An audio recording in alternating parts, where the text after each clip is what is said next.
just a normal, happy, caring kid. But he also like worked really hard at anything he did. Every day was, he'd wake up, run out, smile, wonder what's going on. He was always like a go-getter. He'd always try to go do the things that no one else thought he could do. But he's the nicest person that I've ever met in my life. Oh, here's my friend Jason. Hi. Hi, sweetie. Hi, sweetie. Thank you. How you doing? Some people come into the world leaving a mark so profound, so unshakable, that their presence is never truly gone. Jace Smith was one of those extraordinary souls. His story is a tale of hardship, but also a celebration of the incredible impact one life can have. This is his story. He really enjoyed going to my mom and dad's farm. He would get our phones and call to come pick him up in the morning. Also, my dad would show up at the door and off he went. I think my favorite memory, I mean, just like throughout life, is just like always having someone with me, doing all the stuff that we wanted to do. I mean, we go to the pool together in the summers, ride our bikes around, and like my friends are his friends and his friends are my friends. So it's just like being in that community. Anybody and everybody was his friend. You know, he could not know you, and he could come up to you and strike up a conversation, and you could be best friends in about 5 minutes with Jace. For Jace, school was a little bit, he had some more challenges when it came to his disability, when it came to reading, math. He struggled to remember things. I would say school probably was never his favorite because he did have to work harder.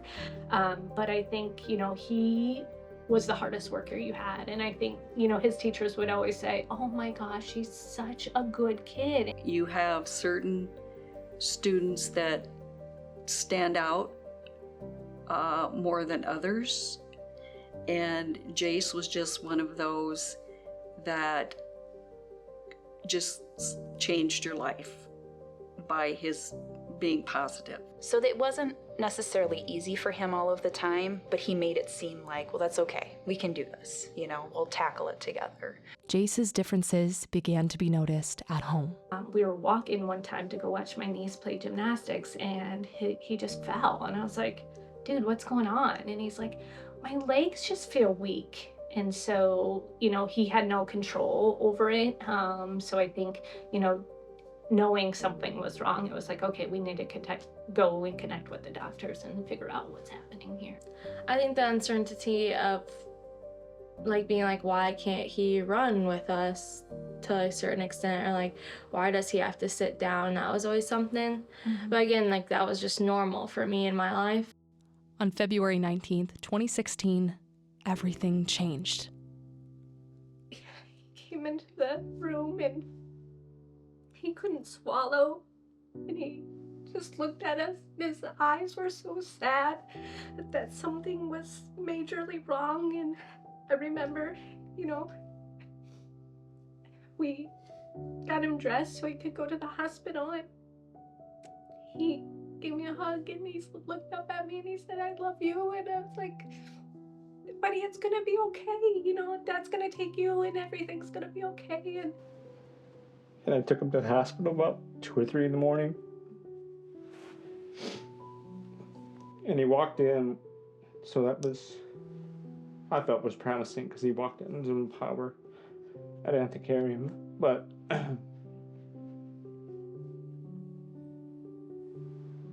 they took him into the emergency room right away and started working on him. They put a tube down his throat for breathing, and they put him out to start seeing what they could do to help him. Then Chris came back without him, and I was like, he's like, we have to go to Mayo. They're life flighting him. And at that point, they put him in a medically induced coma because his seizure-like activity was happening and it just wasn't stopping and they didn't know what else to do.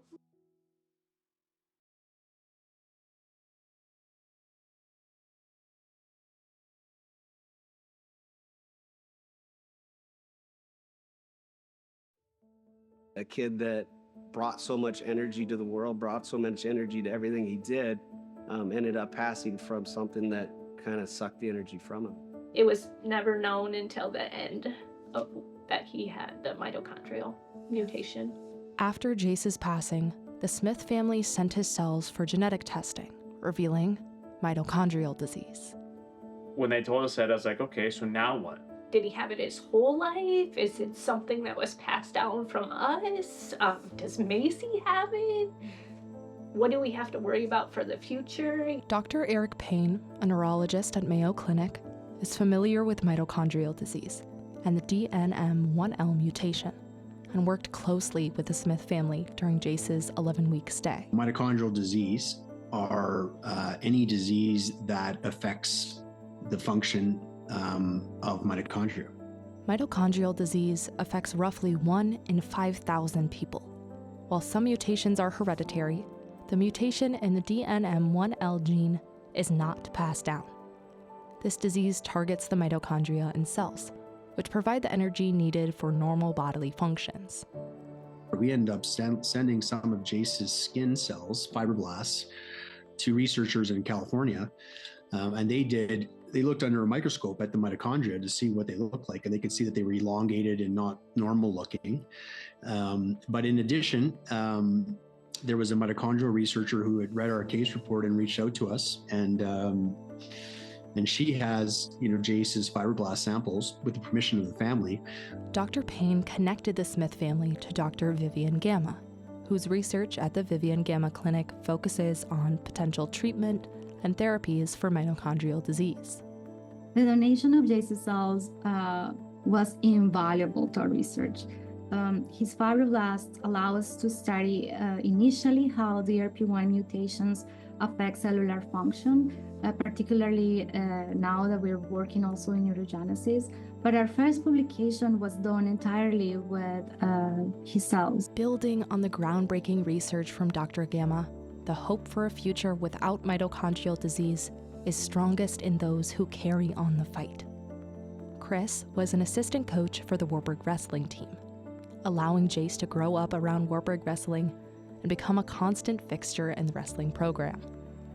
Each year at the Takedown Mito Meet, they wrestle not just for victory on the mat, but for someone that inspired many, and a soul lost too soon. Wherever Chris went, Jace went, and it was awesome. He was a fixture in our program. He was always around. Our guys loved him.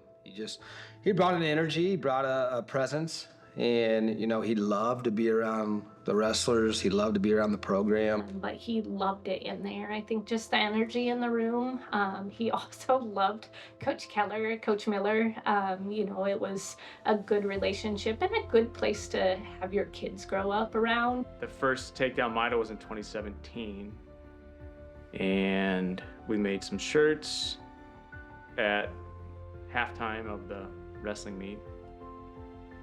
I talked to the crowd of what it was and what happened. It was hard to talk about it, but I think, a healing piece as well. So I think, the Warburg wrestling family extends so far from alums and parents, and we've always felt the support from them. No, it's an emotional night. It's different than any other competition in terms of, we're honoring someone that's passed away and passed away at such a young age. And, someone that meant so much to our program and his entire family, how much they mean to our program. Our guys wrestle and always have wrestled for a little bit more that night because, they're wrestling for Jace's memory and his legacy. I think it's been really powerful just to see the momentum that we've been building. And that's what we want, is to raise awareness and to get our story out there so people know about this disease. At the 2025 Takedown Mito Meet, there was a special guest, Olivia Chambers, a Paralympian diagnosed with mitochondrial disease. Olivia met Macy at the University of Northern Iowa, where they both attended college. Olivia heard about the Kick Mito soccer game at UNI, where she discovered the Smith family's story. Yeah, the Smith family reached out to me and asked if I wanted to do a speech at this event, and I really thought that it was important for me to get there and to speak because there aren't very many opportunities to spread the word about mitochondrial disease. Despite Olivia's battle with mitochondrial disease leaving her without vision, she has found a way to continue her lifelong passion, swimming. Being visually impaired qualifies me for para swimming, and when I started that journey 2 years ago, it really just kind of took off and I made the national team, and then this past year I was able to go compete in Paris for Team USA. Not only has Olivia continued swimming, but she's excelled at it, winning 2 silver medals and 1 gold medal last summer at the 2024 Paralympic Games in Paris. It was incredible. It was honestly one of the best things I've ever done. It was absolutely insane. There were 15,000 people in the crowd while I was swimming, and whenever you would walk out from the call room and about to race, the crowd would just roar, and it really got you pumped up. Jace had compassion, energy, and a zest for life. Jace's legacy is honored at the Waverly Shell Rock High School through a memorial scholarship given to a senior of the wrestling program who displays similar characteristics as Jace. When he passed, we had quite a few people donate, give us some money, and we're like, well, this is one of the things that we could give back. They do a scholarship. Every year, there's a scholarship given to graduating seniors that are in the wrestling program, whether it be cheerleaders, female, male wrestlers, or managers. And what they have to do is basically tell how Jace has impacted their life, write a little bit about how Go Hawk Wrestling has impacted their life. Macy, Chris, Natalie, and I kind of read through them and kind of pick out, the ones that stand out, and then they give a scholarship to those kids. He picked out some characteristics of Jace, hardworking and caring and loving for all. So we use Josh to help us figure out, okay, who gives their 100%, because we want it to match, and they have to be good stewards of the community and make sure that they have a goal of continuing college education. We want his legacy to live on as well at Waverly. Mitochondrial disease has taken so much from so many. And while there is no cure for this disease today, ongoing research at the Vivian Gamma Lab is producing encouraging results. Every discovery is a step closer to a future where this cruel disease no longer steals lives. The battle isn't over. The fight for a cure continues, and with it, the promise that hope is the true victor and will never be lost. Obviously, I think the more awareness and the more we can do to try and drive to find a cure, and everybody does their part. Hopefully, it's something that can be done. Just knowing that we are progressing in research and there are people looking for cures is really good to know and gives me hope. Through these awareness events, we've met people that are like, wow, we've never had someone else that had this, so just connecting people and making sure that people know it's could be an option if you're struggling to find answers with the disease. So I'm hopeful that one day we'll get there.